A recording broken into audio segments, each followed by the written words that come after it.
શું તમે ક્યારેય તમારા પેશાબના રંગ ઉપર ધ્યાન આપ્યું છે ખરા? તમને એમ લાગતું હશે કે આ કેવી વાતો કરી રહ્યા છે, પરંતુ આ અળવીતા જે પ્રશ્ન છે એના જવાબ જો તમને મળી જાય તો તમને સ્વાસ્થ્યના કેટલાક પ્રશ્નોના જવાબ પણ મળી જાય. એટલે કે આપણા પેશાબના રંગમાં કેટલાય આપણે સ્વાસ્થ્યને લગતા પ્રશ્નોના જવાબ છુપાયેલા છે. આપણો પેશાબનો રંગ ક્યારેક ભૂરો, ક્યારેક લાલ, ક્યારેક ગુલાબી અને ક્યારેક પીળો પણ હોય છે, જેની વિશે આપણને જાણકારી નથી હોતી. એટલે જ આજના વિડીયોમાં તમને જણાવીશ કે પેશાબનો કયો રંગ તમારા સ્વાસ્થ્યની કઈ સ્થિતિ દર્શાવે છે.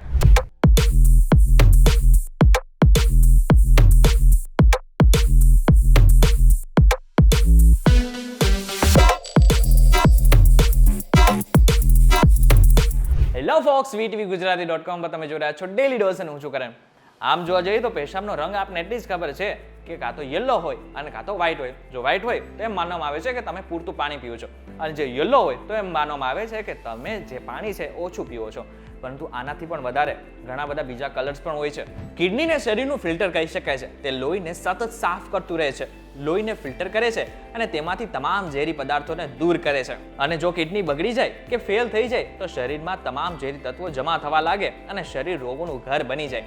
એટલા માટે યુરિન ટાઈમસર પાસ થાય એ પણ જરૂરી છે. હવે આપણા યુરિનમાં પણ ઘણા બધા બીજા તત્વો પણ હોય છે, જેમ કે યુરિયા, પ્રોટીન, ક્રિએટાઇનાઇન અને ઘણા બીજા કમ્પાઉન્ડ્સ પણ હોય છે.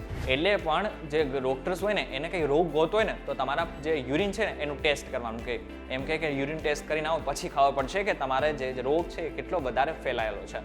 ત્યારે તમને ખબર પડી ગઈ છે કે આ યુરિન અને યુરિનનો રંગ કેટલો બધો મહત્વનું છે. પરંતુ આ યુરિનના રંગથી કઈ સ્વાસ્થ્યની સ્થિતિ દેખાડે છે ને તેની વાત કરીએ.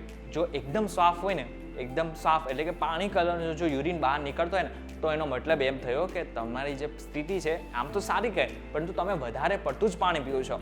કારણ કે જે પેશાબ એટલે કે યુરિનનો જે રંગ હોવો જોઈએ ને એ થોડોક યલોઇશ હોવો જોઈએ, તો જ એને સારી સ્થિતિ માનવામાં આવે છે. પરંતુ એકદમ જો વ્હાઇટ નીકળે તો એનો મતલબ એમ થયો કે તમે વધારે પડતું પાણી પીવો છો.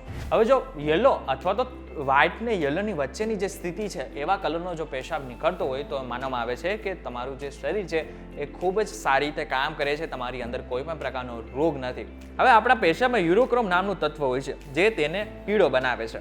આપણે જેટલું પણ વધારે પાણી પીએ યુરોક્રોમ પાતળું થાય છે અને તેનો રંગ આછો પીળો થઈ જાય છે. જો આપણા શરીરમાં વિટામિન બીનું પ્રમાણ પણ વધારે હોય ને તો પણ યુરિનનો કલર યલો થાય એવું શક્ય છે ખરા.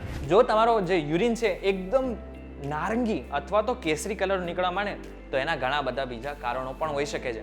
જેમ કે તમે ખૂબ ઓછું પાણી પીવો છો, આની સાથે સાથે પિત્તનળી અથવા લીવરની સમસ્યા તમને છે એ પણ જાણવા મળે છે, અથવા તો તમને કમળો થઈ ગયો છે એવું પણ બતાવવામાં આવે છે.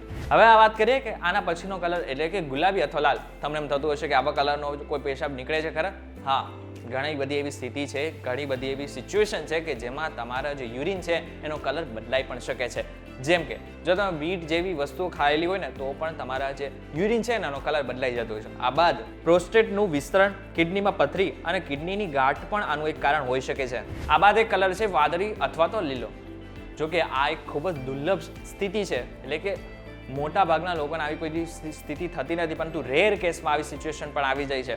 હવે વાદળી અથવા તો લીલો જો યુરિન બહાર નીકળતો હોય તો એનું કારણ છે સ્યુડોમોનાસ એરુગિનોસા બેક્ટેરિયલ ઇન્ફેક્શન. હવે આ એક પ્રકારની બેક્ટેરિયલ સ્થિતિ છે કે જે આપણા શરીરમાં આવે છે અને આપણા જે યુરિન છે એનો કલર બદલવા લાગે છે. હવે જો તમારું જે યુરિન છે એકદમ બ્રાઉન કલર નીકળે ને તો એની પાછળનું એક કારણ એ છે કે તમે કોઈ એવું પદાર્થ ખાઈ લીધો છે કે જેને કારણે એનો કલરના હિસાબે તમારું જે યુરિન છે એનો કલર બદલાઈ રહ્યો છે. પરંતુ એવું પણ બની શકે કે તમારું જે લીવર છે એ ખરાબ થઈ ગયું છે, અથવા તો તમને ખૂબ જ વધારે પ્રકારનું ડિહાઇડ્રેશન થઈ ગયું છે, એને કારણે પણ તમારું જે યુરિન છે એનો કલર બદલાતો રહે છે. ત્યારે તમને સમજાઈ ગયું છે કે યુરિનના કેટલા રંગ છે અને રંગની સ્થિતિ એ શું દર્શાવે છે. ત્યારે વિડીયો તમને પસંદ આવ્યો તો વિડીયોને લાઈક અને શેર જરૂરથી કરજો. તથા આવા જ ઇન્ફોર્મેટિવ વિડીયોઝ માટે VTVGujarati.com સાથે જોડાયેલા રહેજો.